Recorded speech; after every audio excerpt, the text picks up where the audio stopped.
On est chez Fradette Sport à Place de la Cité en compagnie de François Belland.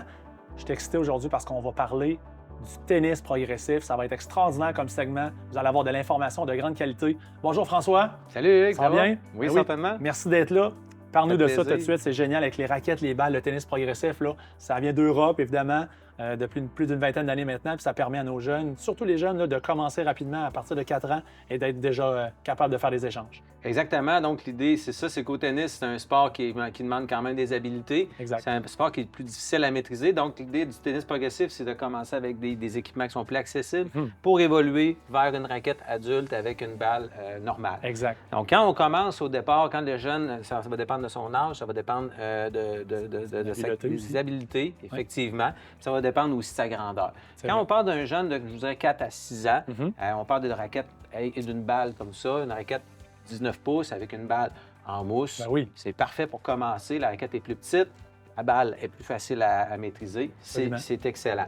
Quand on avance en âge, je vous dirais entre 6 et 10 ans, on peut aller chercher des raquettes de 21 pouces comme ça, ici, avec une balle rouge qui est un petit peu plus molle, et un petit peu plus grosse, donc plus facile à maîtriser, encore une fois, avec une raquette qui est plus petite. Ensuite, on évolue, on s'en va vers la raquette à 23 pouces, avec la balle orange, comme ça, qui est encore dépressurisée, mais un petit peu moins, un peu plus dure. Oui, on se met plus loin aussi, là, c'est ça? On est un peu plus loin sur le terrain, donc on commence à maîtriser un petit peu plus.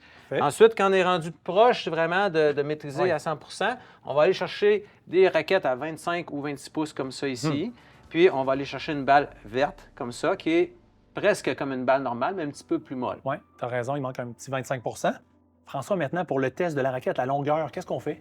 Oui, bien, on va le faire ensemble. Dans le fond, Hugues, si tu veux prendre la raquette, bien, en fond, tu te tiens debout, le bras le long du corps, comme un petit soldat. On vérifie après ça la tête de la raquette, à quelle hauteur elle va arriver par rapport au sol. Si on a un écart d'à peu près 2 cm, c'est parfait. C'est ça, à ce moment-là, on est correct. Trop grand. Puis, si elle se touche à terre, c'est trop, effectivement. Parfait. Puis aussi, on a un outil en boutique qui nous permet, selon la grandeur du junior, de pouvoir savoir quelle raquette et quelle balle vont être utilisées à ce moment-là. C'est très visuel, ça peut être intéressant aussi d'utiliser ça. Petit mini Rafa, c'est bon, avec la progression des balles, excellent. Hey, c'est excellent. Puis pour les adultes maintenant, est-ce que ça change beaucoup? Mais je sais qu'il faut faire la progression des balles, ça c'est sûr, parce que ça prend 10 échanges pour passer à la prochaine étape. À la maison, c'est important de retenir ça. Là. Selon Tennis Canada, il faut faire 10 échanges pour progresser de balle en balle. La raquette... En effet, bien, on garde la même raquette, on fait la progression dans les balles, on garde une raquette de 27 pouces, une raquette de grandeur adulte, en prenant une raquette qui est plus adaptée là, à un joueur débutant. Parfait. Fait que François, merci beaucoup de ces renseignements. Puis on va venir te visiter pour aller chercher ces instruments-là de qualité. Excellent, merci. Merci. Ce volet vous a été présenté par Fradette Sport. Notre raison d'exister est la passion du sport.